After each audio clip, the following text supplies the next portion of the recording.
Qu'est-ce qui est arrivé, c'est qu'en 2001, il a été implanté un régime de retraite à cotisation déterminée, qui n'était pas le RRFS, c'était un autre régime de retraite. Puis, suite au crash qu'on a eu en 2008-2009 à peu près, là, quand l'économie tout a tombé pas mal, là, les placements que j'avais faits avaient fondu. Donc, c'est là qu'on a décidé de changer et de rentrer le RRFS FTQ, qui est une prestation déterminée, ce qui est différent.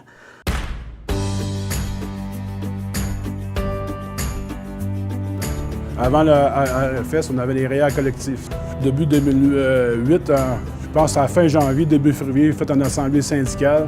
On a présenté le régime, toute l'usine 235 travailleurs qui adhèrent au régime de retraite. La problématique, c'est qu'on a des gens qui accédaient à l'emploi peut-être à 45, 50 ans. Ces personnes-là, rendant l'âge de 70 ans, il n'y avait plus de fonds. Ils se retrouvent strictement avec les rentes du Québec et la pension de vieillesse. Puis, ça me dérangeait beaucoup, ça, moi, en tant que président ici, de voir les anciens employés se retrouver sur le seuil de la pauvreté à l'âge de 70 ans. Tandis qu'avec le RRFS, pour les mêmes montants hebdomadaires, employeur-employé, le RRFS, la rente est à vie. Peu importe l'âge de mortalité, vous prenez votre retraite à 65 ans, la personne décède à 90 ans, elle va toucher plein de prestations jusqu'à ses 90 ans. Madame, ça c'est gentil, madame, qui nous a aidés à mettre sur pied le RRFS. Elle faisait partie de la table de négociation côté employeur. La volonté de l'employeur était là de mettre un fonds de pension à ses employés. C'est ça qui est beau, puis c'est ça qui est arrivé à Bois-Noir aussi. Fait que ça a été plus facile, peut-être, que d'autres personnes, mais la RRFS s'est très bien implantée à la ville de Bois-Noir. Ouais, les cotisations d'employeurs d'un groupe qui sont adhérés au régime de retraite, ça peut être 3 %, ça peut être 5 %, il y en a jusqu'à 9-10 %. Il y a même des groupes, c'est tout l'employeur qui paye. C'est négocié, c'est à la table de négo, ça se décide. Le régime de retraite nous conseille d'avoir 60 % des cotisations, que ce soit d'employeurs, 40 % des employés.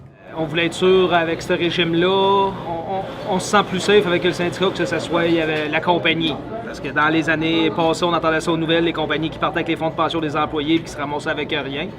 Fait qu'on voulait être sûr qu'ils ne se payent pas des congés de cotisation puis pour partir avec l'argent qu'on a gagné après toutes ces années-là. L'employeur cotise à 100 % du temps. Quand même qu'on est solvable à 150 %, il cotise. Il doit cotiser tout le temps notre nom. Fait que, moi, j'appelle ça un régime que il porte les culottes, la ceinture, plus des bretelles. On peut pas planter avec ça. Les rendements sont quand même très bons aussi. Puis l'indexation qui se fait de façon responsable, si le fonds le permet, bien, ça assure la pérennité du fonds. Ça veut dire, à la retraite, si la livre de beurre va augmenter, notre retraite elle va augmenter, là, si le régime va bien. Là. Depuis l'existence du RRFS FTQ, il a été indexé à chaque année depuis 2008.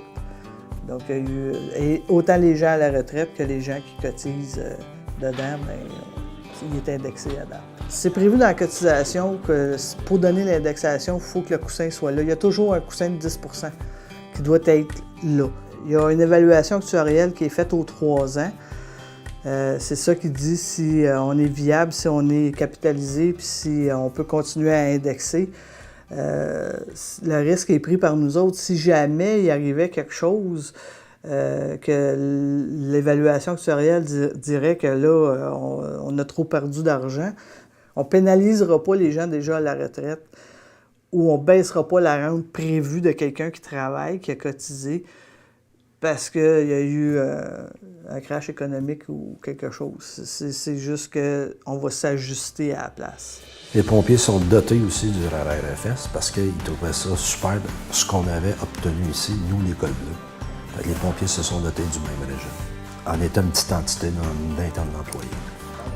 Ça peut être l'épicerie, le magasin d'alimentation, le corps de police, une municipalité. Vous pouvez venir du milieu que vous voulez. Mais ça reste le même régime. C'est un régime pour l'ensemble. C'est pour ça que ça va être la force de ce régime-là.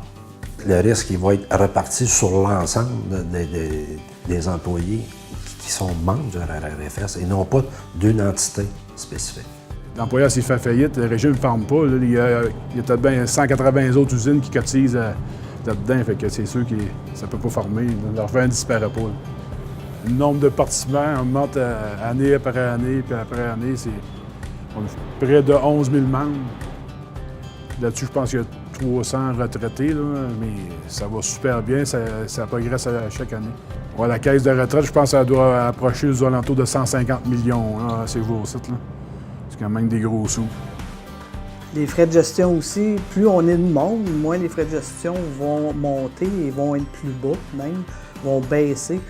Donc, c'est tout ça qui fait le fait que c'est multi-employeurs et multi-syndicats, qu'on est tous ensemble. La force de ça, c'est ça. En 2016, ça nous a coûté 1,23 de frais de gestion. Mais que le régime de retraite soit mature, l'objectif de l'actuaire, c'est de descendre ça entre 0,6 et 0,7 %. Tandis qu'un REER conventionnel des caisses, il nous charge 2 à 3 de frais de gestion. Il y a des institutions majeures alentour de notre régime. SSQ, notre portefeuille, là, SSQ. On a le groupe SAI qui donne des outils aux membres, des outils formidables, une plateforme web.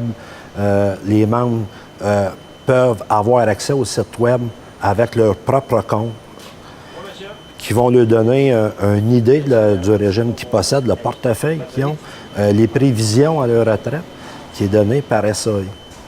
Puis aussi, mais tout ce beau monde-là, toute cette organisation-là, mais est surveillée par une firme qui est très compétente, là, qui est Samson Belair, Touche et Deloitte. Parce que nous, c'est enlevé directement de nos payes, fait que c'est d'un petit montant qu'on ne voit pas nécessairement, que c'est toute la même cotisation pour les mêmes personnes. Puis après ça, c'est des changements, elle nous avertit, puis je trouve que c'est bien, on est tout le temps au courant de qu'est-ce qui s'en vient, de qu'est-ce qu'il va y avoir. Le fait qu'on était majoritairement des femmes, plusieurs pensaient que pour eux autres, c'était pas nécessaire d'avoir un fonds de retraite. Quand ça a été implanté en 2001, il y a bien des femmes qui ont, bien des gens ici qui étaient réticents à ça parce que pour eux autres, c'était comme un deuxième salaire plus. Puis on va se le dire, même au niveau de la direction, longtemps les patrons nous ont dit, même c'est pas grave d'avoir pas avoir des grosses augmentations parce que c'est un deuxième salaire. Mais c'est plus le cas, là, ça c'est des gestions des années 50. Là. Maintenant, chacun est autonome puis chacun met son argent de côté pour avoir une meilleure retraite. Bonjour, Mme Marie-Yvonne. Salut. T'aurais-tu aimé ça, Marie-Yvonne, il y a 37 ans, d'avoir un fonds de pension à prestation d'établisement? D'après toi, je serais pas ici en train de vous parler, là. Je serais partie, ça ferait 7 ans. Chez Exact. moi, en train de jardiner. Exact. À l'heure actuelle, il y a déjà des personnes qui le retirent. Il y a déjà des personnes qui sont à leur retraite, puis je les revois, puis ils me disent « Toi, Gilles, c'est bon, vous le regretterez pas. » Fait que c'est sûr que nous, on va peut-être en payer plus longtemps qu'eux n'ont payé, parce qu'ils étaient plus proches de la retraite que nous. Nous autres, on va en avoir plus qu'eux autres. Comme moi, je pense que ça va être pas mal bon. Comme moi, pour moi, j'ai commencé à 31 ans. Fait que plus 25 ans, ça va faire 56. Fait que moi, je vais être au top. Depuis 2008, vois-tu, puis là, j'ai 38 ans. Fait que c'est sûr qu'à la 65 ans, devrait être bon pour d'avoir mis assez de côté là, pour avoir une belle retraite. Là. Je suis retraité depuis 2014 de chez Tafisa. Vu que je n'ai pas cotisé longtemps, c'est un supplément que ça m'apporte additionnel, disons, à mes autres frais de retraite.